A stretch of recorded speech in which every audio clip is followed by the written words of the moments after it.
kuntu amuru bil ma'rufi wa la atihi. Saya suruh orang buat baik, saya sendiri tidak buat. Dan saya larang orang buat mungkar, tapi saya sendiri buat. Inilah kondisi dai yang tidak sejalan antara perkataan dengan perbuatan. Apa yang paling penting bagi setiap dai? Tentu harus betul-betul memperhatikan aspek ini. Harus konsisten antara perkataan dengan perbuatan. Bismillahirrahmanirrahim. Alhamdulillah wassalatu wassalamu ala Rasulillah wa ala alihi wa ashabihi ajma'in wa ba'd. Para mahasiswa yang mengambil mata kuliah tafsir ayat-ayat dakwah Fakultas Dakwah dan Komunikasi UIN Araniri yang dimuliakan Allah, dan siapapun yang mengakses video ini, rahimani wa rahimakumullahu jami'an. Alhamdulillah, Allah Subhanahu wa taala kembali mempertemukan kita melalui media ini dikarenakan kita tidak dapat bertatap muka langsung seperti lazimnya proses perkuliahan karena pandemi corona ini belum berakhir. Maka kita akan menyampaikan materi kuliah melalui media online ini, dan kali ini kita akan mulai masuk membahas tentang masalah ad-da'i, orang yang mendakwahkan orang lain.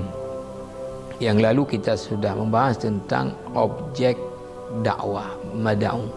Sekarang da'i. Nah, da'i tentu menjadi unsur paling penting di dalam dakwah.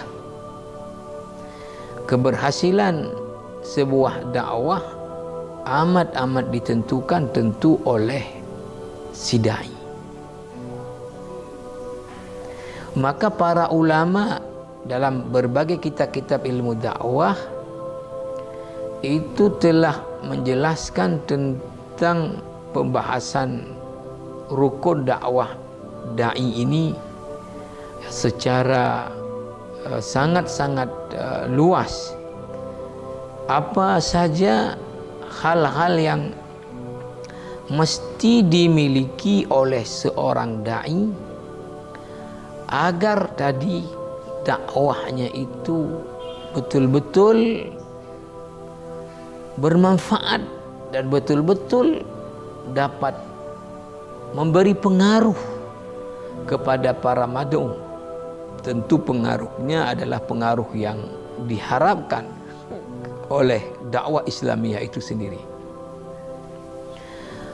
Maka para mahasiswa yang dimuliakan Allah Subhanahu wa taala, para ulama dalam kitab-kitab ilmu dakwah itu mereka ada yang menyebutkan bahwa di antara perkara yang dibutuhkan oleh seorang dai itu adalah apa yang disebut dengan istilah akhlaqiyatud da'i, akhlaknya seorang dai. Karena dia mengajak orang lain kepada kebaikan, dia akan menjadi cerminan bagi orang lain. Maka tentu dia harus memiliki akhlak yang mulia, yang menjadi contoh bagi yang lain. Maka disebutkan nanti secara detail oleh para ulama dalam kitab-kitab ilmu dakwah tentang apa saja akhlak-akhlak yang mesti dimiliki oleh dai. Itu berdasarkan kepada dalil ayat-ayat dan hadis-hadis Nabi Sallallahu Alaihi Wasallam. Nah, kemudian juga selain itu adalah dai membutuhkan apa yang disebut dengan, ada yang menggunakan istilah thaqafatud da'i, artinya pengetahuan. Ada yang menyebutkannya juga dengan uddatud da'i, bekal yang harus dimiliki oleh seorang dai.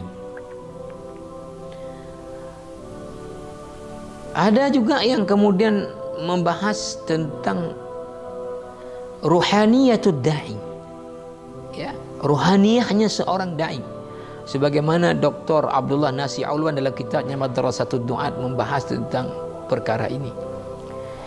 Maka pada kesempatan pertemuan ini kita akan membahas tentang akhlak yang mesti dimiliki oleh da'i, tentu karena kajian kita tafsir ayat-ayat dakwah berdasarkan kepada ayat-ayat Al-Quran. Maka yang akan kita angkat dalam kajian tentang akhlak yang mesti dimiliki oleh seorang da'i adalah yang pertama kita angkat dari surat As-Saff ayat 2 dan ayat 3. Surah As-Saff ayat 2 dan ayat 3. A'udzu billahi minasyaitonir rajim. Ya ayyuhalladzina amanu lima taquluna ma la taf'alun. Kabura maqtan 'indallahi an taqulu ma la taf'alun. Hai orang-orang yang beriman, ya ayyuhalladzina amanu.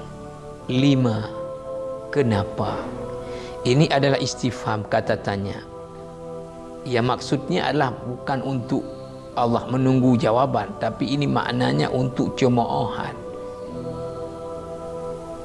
sukhriyah, ihtiqar, azam.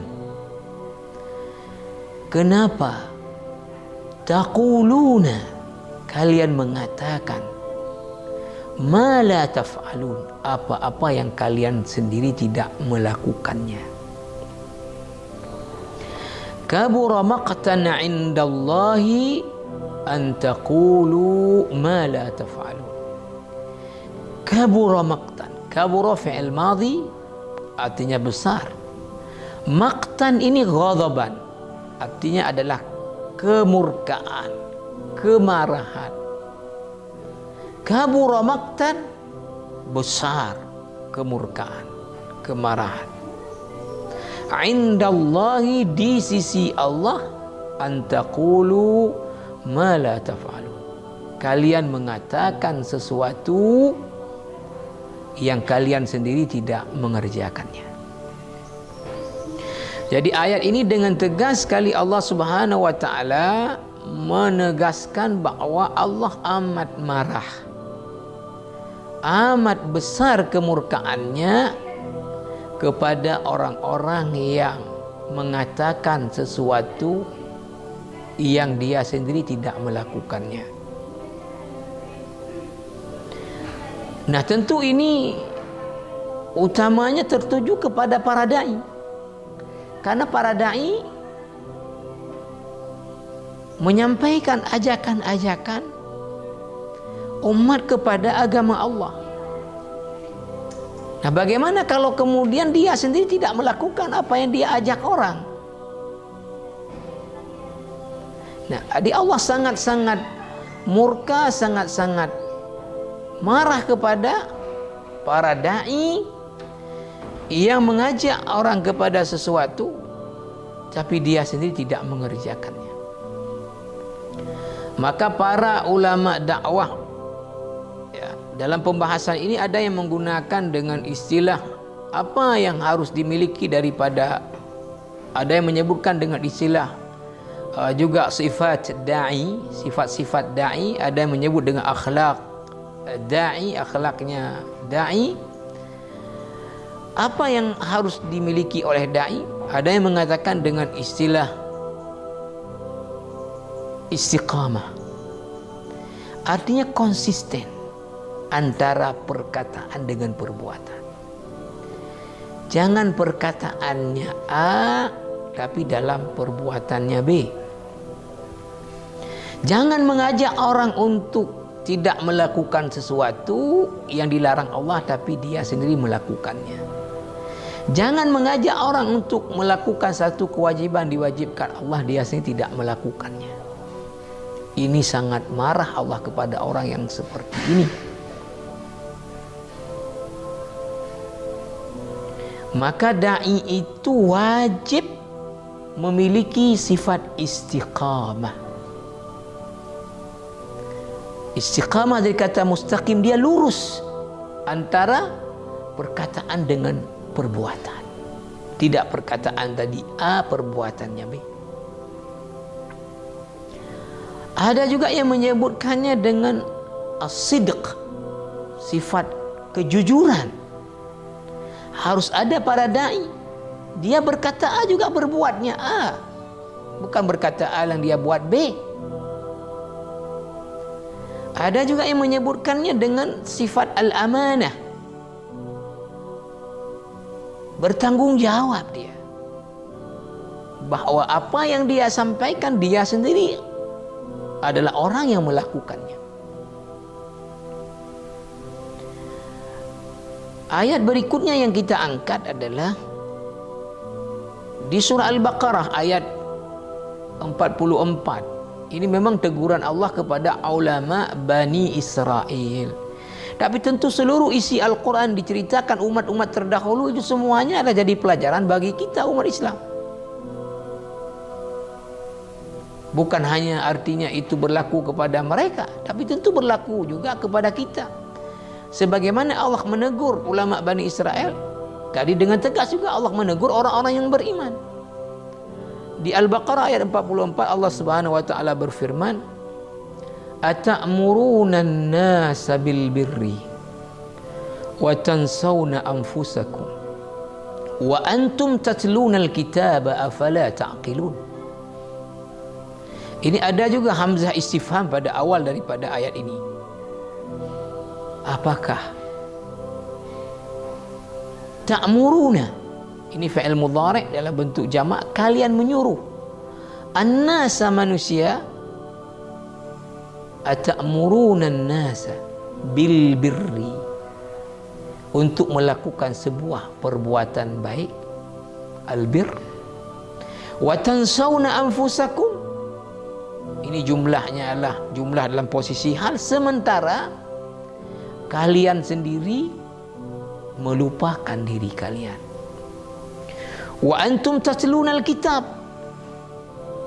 dan kalian orang-orang yang membaca Alkitab.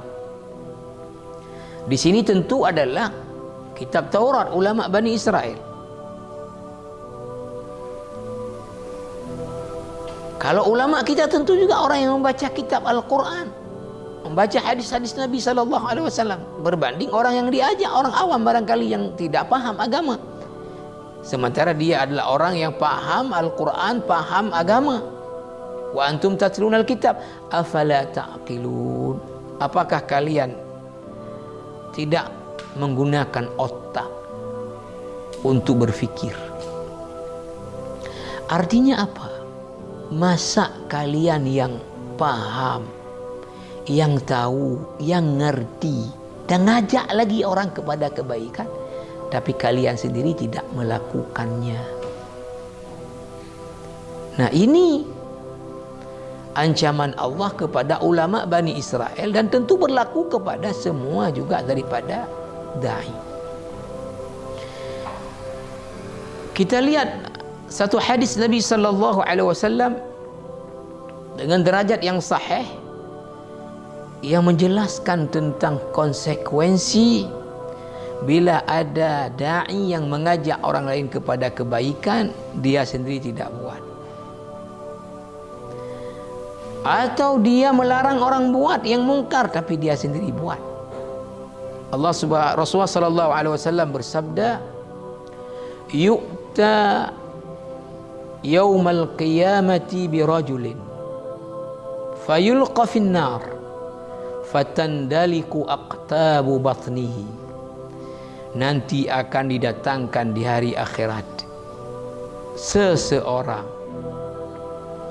lalu kemudian orang ini dilempar ke dalam neraka dengan usus perutnya terurai keluar. Fatandaliku aqtabu batnihi, usus perutnya terurai keluar. Usus yang ada dalam perut kita ini panjang, sehingga kalau dia terurai keluar, bayangkan bagaimana menjadi gambarannya. Amat-amat memburuk, amat-amat mengerikan. Jadi akan ada orang nanti di dalam neraka dengan usus perutnya terurai keluar, kemudian yaduru biha kama yaduru al-himaru birahahu, dan dia kemudian jalan mengelilingi neraka sebagaimana keledai yang berjalan mengelilingi tempat penggilingan. Misalnya ada penggilingan tebu yang sifatnya manual, alat tradisional yang menggunakan keledai, maka dia akan berputar mengelilingi alat penggilingan tadi. Begitulah orang ini keliling neraka dengan usus perut terurai keluar. Fayajtami'u ilaihi ahlun nar, penduduk neraka saja yang dalam kepedihan neraka azab heran melihat fenomena ini, lalu berkumpul mengelilingi orang ini. Lalu kemudian mereka bertanya, wahai fulan, dalam bahasa hadis fulan. Artinya ini orang ada yang barangkali mengenal orang ini. Lalu dia katakan, alasta ta'muru bil ma'ruf wa tanha 'anil munkar. Bukankah kamu dulu di dunia yang mengajak orang buat baik dan mencegah orang buat kemungkaran? Mungkin tidak salah kalau ini juga misalnya kita perlebar ya dengan bahasa kita. Ada ahli neraka yang mengatakan, bukankah saudara dulu yang jadi khatib Jumat di masjid kami? Bukankah saudara dulu yang ceramah di kampung kami? Bukankah saudara dulu yang jadi khatib air raya di kampung kami? Artinya dikenali oleh penduduk neraka, orang ini adalah dulu penceramah, dulu dai di dunia. Apa jawab orang ini? Qala na'am, iya saya orangnya. Lalu kenapa saya hari ini seperti ini kondisinya? Dia katakan sendiri, kuntu amuru bil ma'rufi wa la atihi. Saya suruh orang buat baik, saya sendiri tidak buat. Dan saya larang orang buat mungkar, tapi saya sendiri buat. Inilah kondisi dai yang tidak sejalan antara perkataan dengan perbuatan. Maka kalau kita melihat daripada fadilah kerja dakwah ini memang luar biasa. Pahalanya luar biasa, keutamaannya luar biasa. Tapi di sisi lain juga ancamannya luar biasa. Maka dari sini apa yang paling penting bagi setiap dai? Tentu harus betul-betul memperhatikan aspek ini. Harus konsisten antara perkataan dengan perbuatan. Kalau tidak akan menjadi penghuni neraka dengan usus perut terurai keluar keliling-keliling neraka. Dan ini tentu gambaran buruk sekali. Dan inilah yang akan diterima oleh orang-orang yang mengajak orang buat baik dia tapi tidak buat. Melarang orang buat jahat tapi dia sendiri buat jahat. Hati-hati para dai. Saya menasihati diri saya dan siapapun dari saudara-saudara saya, orang yang mengambil usaha daripada usaha dakwah. Hati-hati dengan ini. Ancamannya sangat-sangat keras. Maka kita mesti memiliki tadi sifat istiqamah, konsisten dengan apa yang kita sampaikan, untuk kemudian kita yang terdepan mengamalkan. Maka dikatakan oleh para ulama dakwah, bagaimana para mad'u, orang-orang yang diajak dakwah berubah, kalau dai sendiri kemudian tidak melakukan hal-hal tersebut oleh dirinya. Maka dai mesti memastikan dulu bahwa dia yang terlebih dahulu mendakwahkan dirinya, baru kemudian dia dakwahkan orang lain, sehingga juga manfaatnya akan nampak. Mudah-mudahan ini jadi renungan kepada siapapun yang mengambil usaha dakwah. Jangan bermain-main dengan dakwah, ya, mengajak orang A tapi dia sendiri tidak melakukan, melarang orang untuk buat B tapi dia sendiri melakukan yang dia larang orang itu. Mudah-mudahan Allah Subhanahu wa taala pelihara saya dan kita dari keburukan ini dan konsekuensinya di akhirat nantinya. Mudah-mudahan bermanfaat. Assalamualaikum warahmatullahi wabarakatuh.